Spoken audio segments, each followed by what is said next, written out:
How's it going, everyone? I'm Koji Denojo, and welcome back to Foolish Phantasm, and we're still at our sister location here at Strixhaven Academy, University, whatever it may be called, at Strixhaven, in the plane of Arcadios. I think that's how you pronounce it.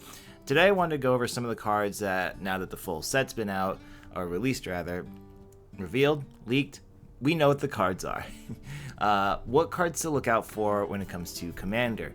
Now, with this list, there's a couple caveats to it. Number one, I opted to not just pick Mythics or the Elder Dragons or the Emerituses. I went for cards that are, mostly that the highest rarity is rare, but I did try to find some uncommons and commons. I wanted to find some cards that I don't really want to call them sleeper hits. I don't think they're gonna redefine Commander or anything like that. But I think these are cards that we're gonna see quite a few of just from opening packs and such, that they shouldn't be too hard to find, that if you do find one, that you may consider putting it if you run these colors. For this video, I decided to go with any of the Strixhaven schools. So there's a Lorehold section, a Quandrix section, Prismari, Witherbloom, and Silverquill. If you like this type of video and want to hear my opinion on the monocolored cards, let me know in the comments below. If you guys do, then I'll talk about monocolored. But again, I want to try to find some of those outliers. Again, I don't want to really, if you see a mythic rare card, there's a solid chance it's probably good. I know a lot of people are clowning on the white Emeritus card, which is a shame, but I looked at it too and I'm not a fan of it myself. But besides that all, so let's get into that. So we're going to kick things off with Lorehold. Now, these are, the three cards here. Not all of them are what I would say are, good for Commander. This video started off with cards that I like and not necessarily good for Commander. The two of the cards here are here because I like their flavor text. So let's talk about the card that is here for this video, what I think is good for Commander, and that's the one dead center, and that's Arc of Hunger. That's 2 red and white for an artifact that's rare. That when it says, whenever one or more cards leave your graveyard, this artifact deals 1 damage to each opponent and you gain 1 life. You can tap it to mill a card and you may play that card this turn. So I like this for a number of reasons. Number one, it is self-sustaining. You don't need to do anything else to benefit from this card. And on top of that being an artifact, you can just play it and you do its thing the turn you play it. Now, if you are on turn 4 and you don't think you have any 0-cost spells, I would not recommend doing its thing the turn you play it down, but let's say it's like turn 6 or something. You play it, you tap it, and let's say you missed your land drop this turn, you just milled a land. You may now play that land, and because you played a card that left your graveyard, you now just dealt 1 damage to everyone and gained 1 life. It's a very good value piece, and I really like it because it also affects all of your opponents, not just target opponent. So I think this is something to look out for if you are playing a strategy that is like a Reanimator strategy, like a Mardu deck, like the Terra deck from Final Fantasy. I think is going to see some good value with this. Would I recommend putting in there? It depends on how you build the Terra deck. I know there's plenty of ways to break Terra, but I think if you're looking like low, like maybe like bracket 2 or even 3, could use this, and I think it would just be fun to have. The other 2 cards, Borrowed Knowledge and Wilt in the Heat. Well, Borrowed Knowledge I love because of the flavor text, which if you can't read it, I'll read it for you. Professor, we study history and my neighbor wrote his answer first. I was learning from the past. That sounds like something when you argue with any kind of college student, that's what you get. And I coach college, so I know because they give me this crap all the time. If my students are watching this, hi guys, how'd you find my video? Please don't bring this up at practice. Anyway. And Wilt in the Heat is something that really speaks to me because as someone who went to Africa for a study abroad trip, I definitely felt this. So, as it reads, it'll be fun, they said. The fields are full of dead things, they said. Definitely brings back memories when I was in Africa and I was in fact wilting in the heat. Alright, but that's my Lorehold card and some 2 honorable mentions. Like I said, the Arc of Hunger is a rare, so we will probably see this. And I don't think it's like a spectacularly amazing card, so I don't think this card will be more than like, if I had to guess, maybe $1. It's not exactly something red-white is known for doing, but it is something that really you only see. Oh, and that's not entirely true. We do see a lot of Reanimator effects in white, with like things like Sun Titan and stuff like that. But it's not every red-white deck does that, so I don't think it's going to go beyond, like, if I had to guess its highest pricing, mine, except for now, because we're in pre-release season, Maybe $2, maybe, but I really can't see this being more than $1. So if we can snag one thing, or if I'm wrong, then I'm wrong. But I think that it could be good for, like I said, those Mardu decks out there. So for Silverquill, I do have 3 cards that I think will actually be good for Commander. Starting with the dead center one is Social Snub, 1 white and a black for a sorcery that's uncommon. When you cast a spell while you control a creature, you may copy the spell. Each player sacrifices a creature of their choice, and then each opponent loses 1 life and you gain 1 life. So this is a great card because, number one, it's kind of like a Fleshbag Marauder effect, but it's attached to a sorcery, and if you do have a creature out, let's say a token, you can now double cast this. So this 1 card, let's assume you cast it and you copy it, you are now making everyone lose 2 life and you are gaining 2 life. In addition to Silverquill, the Elder Dragon that's coming in this set, if you activate its casualty effect, you copy it again. So that is 3 creatures on each person's board being taken out. Everyone loses 3 life, you gain 3 life. Now, obviously, that's Magical Christmas Land, and may not actually. I mean, it's blue. It's not blue. It's black and white. So you're probably, if having this in like a token deck or something, maybe I would. That's the best chance that would work out, is in a token deck. Because Aristocrats is kind of Orzhov, or in this case, Silverquill's thing.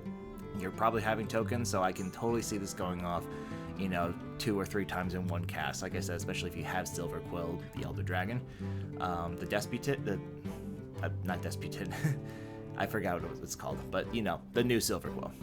And it's only uncommon. I think we're gonna see a lot of these cards being ripped open from packs, both from the pre-release as well as during draft nights as well. So shouldn't be hard to find one of these things. I don't think it's gonna be super expensive either. But moving on, let's go up to Snooping Page. 1 blue, why do I keep saying blue? 1 white and black, and he has the effect of Reparte, which I think that's how you spell it. Say it. There we go. Whenever you cast an instant or sorcery spell that targets a creature, this creature can't be blocked this turn. Whenever this creature deals combat damage to a player, you draw a card and you lose 1 life. This is, one thing to remember that is that you just target any creature, so it's not targeting your creature. So if you target something with a kill spells, for example, especially in Commander, we have Swords to Plowshares, Path to Exile, stuff like that. Now, this guy becomes unblockable. The other thing, too, is that for a 2/3, there's a lot of different ways to make this unblockable already. I don't think Skulk works, because there's a card that gives an enchantment in black that gives everything Skulk, but, there are plenty of ways to get this guy under the radar. And also for 2 damage, a lot of people may just overlook that and not bother blocking. So I think you will get value from the draw effect, even if you don't activate Reparte or trigger Reparte. So I think it's going to be good in Commander for that card draw, as well as other formats too, like Limited or Draft, for example. And like with Social Snub, it's an uncommon, so we will probably see a lot of these guys. And then for the last card for Silverquill, we have Conciliator's Duelist for a white, black. It's a rare. It says when this creature enters, draw a card. Each player loses 1 life, so this does include you.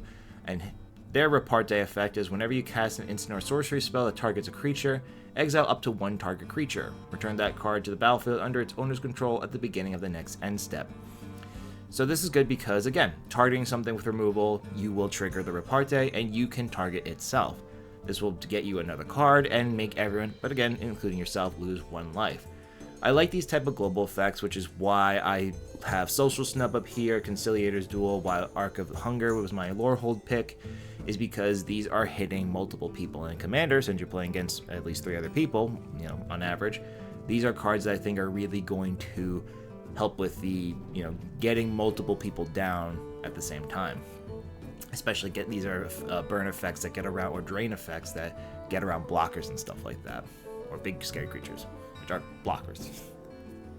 So Prismari, I only really found 2 cards that I liked, which again, this is my opinion, but a lot of them were going off of the Opus effect, and I don't know if there's going to be a lot of decks that really go off of Opus. Really, when it comes to Prismari or Izzet decks, they like to do spell slingy, stormy stuff, so I think that as far as the Prismari cards, these 2 cards are what I would consider the better of the cards when it comes to Commander. So the first one we have on the left is Abstract Mage, which is Abstract Paint Mage, excuse me, for a blue. One is it for Prismari and red, so grand total of 3 mana. For an uncommon Djinn Sorcerer, that's a 2/2. At the beginning of your first main phase, add blue and red to your mana pool. Spend this mana only to cast instant and sorcery spells. You're playing blue and red, you're going to be casting instants and sorceries. Now, the only thing is that this is for your first main phase, so it only really will affect your turn. So it's not the best thing in the world, but it is 2 less mana you can spend on instants and sorceries. Probably mostly sorceries, because you want to save those instants for on other people's turns, but you have that option too.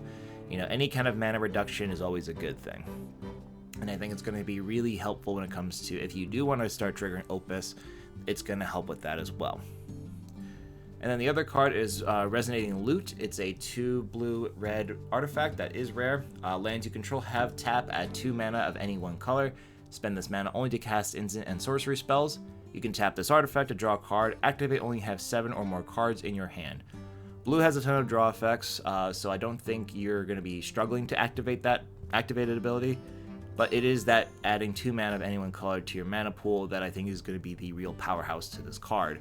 It is something that will make your lands basically double tap on other people's turns, and I think that's a very strong effect, especially in blue and red, where if you want to have a counterspell up, you only need 1 land instead of 2 for specifically the spell counterspell. But you know, it makes it so that you're able to save up. You know, if you don't have as much lands as in you know, any other deck, you can still cast your spells with less lands, essentially. I don't think I really need to explain that. Mana doubling is great in Magic the Gathering, and you know, even the stipulation that only for instants and sorceries you're playing blue and red, that's not a bug, that's a feature. Alright, Witherbloom actually had a lot of cards that I liked, but that also might be because I'm biased and I like Golgari. But I also think too that there were just a lot of, whereas Opus and Reparte kind of, not really Reparte, but let's go with Lorehold's effects, where it's like removing cards from your graveyard, are not really things you see a lot of when it comes to, you know, strategies in those colors. Witherbloom is doing Golgari stuff. Is things are dying, you're gaining life, and you know, Golgari players are eating good, that's for sure. We're going to start in the middle, as we have been, with Vicious Rivalry. For 2 black and a green, this rare sorcery says, as an additional cost to cast a spell, pay X life. Destroy all artifacts and creatures with mana value X or less. Now, the only thing that I don't like about this, compared to something like Toxic Deluge, is that it is destroying, so it does not get around indestructible, but it is something that is just an additional board wipe if you really need to, and this does hit artifacts too, so you know, we do have things like Dam or Damnation, which will hit creatures at the same mana value in mono black, but this will hit artifacts, and you don't need to pump too much X into that. If you want to just get rid of like a bunch of tokens of creatures and artifacts, like treasure tokens or just creature tokens, you could just pump 0 into that and you will still get the effect off. You know, obviously there are better cards, but I still think this is, from the Strixhaven effect, something, you know, to look out for if you're looking for an additional board wipe. Alright, shifting over to the left, let's talk about Cauldron of Essence. For 1 black and a green, this rare artifact says, whenever a creature you control dies, each opponent loses 1 life and you gain 1 life. For 1 black and green, and tapping it, you can sacrifice a creature and return target creature card from your graveyard to the battlefield, only activate as a sorcery. A Reanimator effect and an artifact, sign me up. You dump some big crazy thing in there, you sack a token, and then you get this thing back. Unlike Arc of Hunger, this thing isn't self-sustaining. You will need to obviously have things in the graveyard to do its thing, but it's still a great card. I definitely want one of these things. I want many of these things, so I think it's great to see that, again, you can turn a 1/1 token, or whatever the pests tokens are, I think they're 1/1s, into some scary demon or some scary big stompy creature thingy. So I think this is definitely going to see some, you know, obvious play in some Reanimator decks. And then finally, Dina's Guidance. For 1 black and a green, this rare instant searches your library for a creature card. You reveal it, put it into your hand or graveyard, then shuffle. I only just, when I just said the word instant just now, I just realized that said instant. So that's actually very good, because then you can, if you have something in your graveyard that you want to throw out there, you can do that. But also, as I was actually putting some cards away before my fiance, you know, skins me alive, I was looking at my Beamtown Bullies that I wanted to make a deck around, and this would be a great way to sneak in something like Leveler, so people aren't freaking out until you give them a Leveler on their upkeep. So I think actually now knowing that this is an instant, that's actually very, very good, because again, you could also put the creature card in your hand, so if you need something specific, you can, you know, at the end of the last person before you, play Dina's Guidance, grab whatever creature you've been looking for, waiting for, and then there you go, it's in your hand. This card just got a lot better in my opinion. But those are the Golgari cards. Like I said, I try to keep them under the Mythic rarity. These are all rares. I think now knowing that that's an instant, Dina's Guidance I could see being maybe like $3. I don't know. What do you guys think? Do you think it's going to be a $3 card? Maybe more, maybe less. I don't know. I mean, there's obviously cheaper things that do the same thing. But I think they're kind of expensive, like money-wise. I feel like this one doesn't have that same, like, wow effect, but also, like, it kind of does. So maybe this might be... This one we'll have to take a look-see at how pricing will go. But I think Vicious Rivalry, Cauldron of Essence could kind of go in either direction, because we've seen other effects that like that have kind of go, you know, a little up there in price. I don't think it's like super expensive. I don't think these cards are gonna be that expensive, which is why I'm talking about them. I hope I am right. If I'm wrong, I'm so sorry, everyone. Alright, and lastly, we have Quandrix. So we got 2 cards here. Again, like with Lorehold and with not Silverquill, Prismari, the Quandrix cards are kind of leaning into the X spell kind of archetype, or increment, which increment's not bad, but I tried to find something as generic as possible. So we have Mind into Matter, which is X, green, and blue for a sorcery that's rare. Draw X cards, and then you may put in a permanent card with mana value X or less from your hand onto the battlefield tapped. Now, the fact that sorcery is makes it not that great, but you know, it's still putting a permanent card with mana value X or less from your hand onto the battlefield, which does include lands. It could be an artifact, it could be an enchantment, so, you know, and you draw the cards first and then you put the permanent. So if you're like itching for something, anything, this could be a good way to bring something, you know, get you out from a sticky situation where you got nothing going on. Or it could be something like if you have, let's say, really, if you have anything in hand, might as well just play it. But I think it's more so if you want to draw the cards and play the thing, that would be the good reason to have this. It really was one of the few generically, in my opinion, okay or good cards. Everything else was iffy. You know, a lot of fractal tokens, essentially. But I could see this going to more decks than the other cards, essentially. And then we have Tam Observant Sequencer, which has 2 green and a blue for a 4 mana spell. No, I'm not Jin. For a Gorgon Wizard legendary creature, uncommon, has landfall. That's why she's here. Landfall. Whenever a land you control enters, Tam becomes prepared, and then the prepared spell that's attached to her is Deep Sight for just green and blue. At sorcery speed, you draw a card and gain 1 life. So landfall. I don't think I need to go into how crazy landfall can get. You know, you play Evolving Wilds, up landfall, cast Deep Sight. Crack your Evolving Wilds, up landfall, cast Deep Sight. Landfall is notorious for being very powerful. If you've been playing Magic long enough, you would know this. If not, if someone says, hey, I'm playing my silly landfall deck, I think land destruction should be allowed at that game. Call me crazy. But anyways, yeah, so seriously speaking, landfall is very powerful. You basically will be able to cast Tam's attached spell every turn, essentially.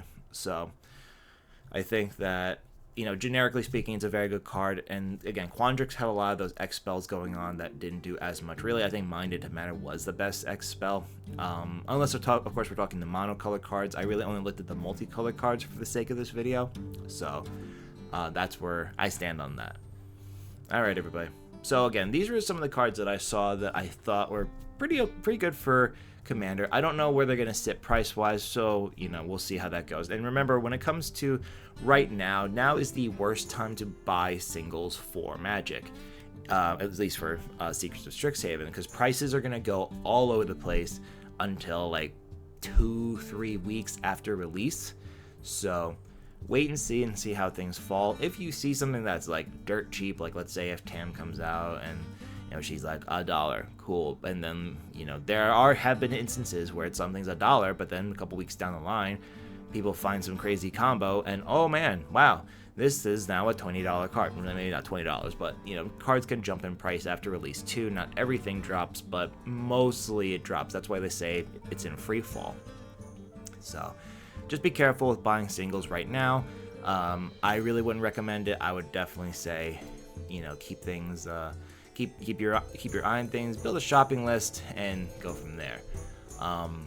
And like I said, there are, of course, the mythic rare stuff, the dragons and everything that are going to be really good for Commander. But these are the cards I chose because they are more likely to be seen than those dragons and those mythics. We're going to see a lot of rares. We're going to see a lot of uncommons. So these are the things I think we should be looking out for more generic decks. Obviously, if you want to have an X-Spell deck, then, like if you got the Zimone deck, you may look into those cards. If you got the Lorehold deck, you would want to look more into those cards that give you value from playing cards or cards leaving your graveyard. But again, this video I wanted to talk about the more generic stuff when it comes to just, let's say for example, my Sultai, my Tival deck from Dragonstorm. Will I put Tam in there? Probably not. But will I put some of the Golgari cards or the Witherbloom cards? Maybe. It's that's kind of the thought process I was going for. If you have a deck that's been sitting around looking for an upgrade, these are the cards that I'd want to kind of bring to light. Alright, so that all being said, what are some cards that you saw in the set that you thought were great? And you don't have to stick with the multicolored cards like I did. If you saw some cool colorless cards, because there are quite a few, if you saw some monocolored cards that you want to talk about, because there's quite a few, don't feel funny mentioning them in the comments below. If you want to hear my opinion on the monocolored cards, let me know, and if I can get that video out, relatively soon, I will. I can't make any promises, but we shall see. Alright, I do still have a video talking about, or reviewing essentially, the Quandrix Unlimited Precon, and I'm still kind of collecting data. I don't know if I'm just going to go with what I have so far. It's not really as much as I'd like to have, but we'll see what I feel like doing. So, thank you for stopping by our sister location here at Strixhaven. Once again, I'm Kojo Denojo. Thank you for stopping by. Go out there, have some fun, and make some great stories.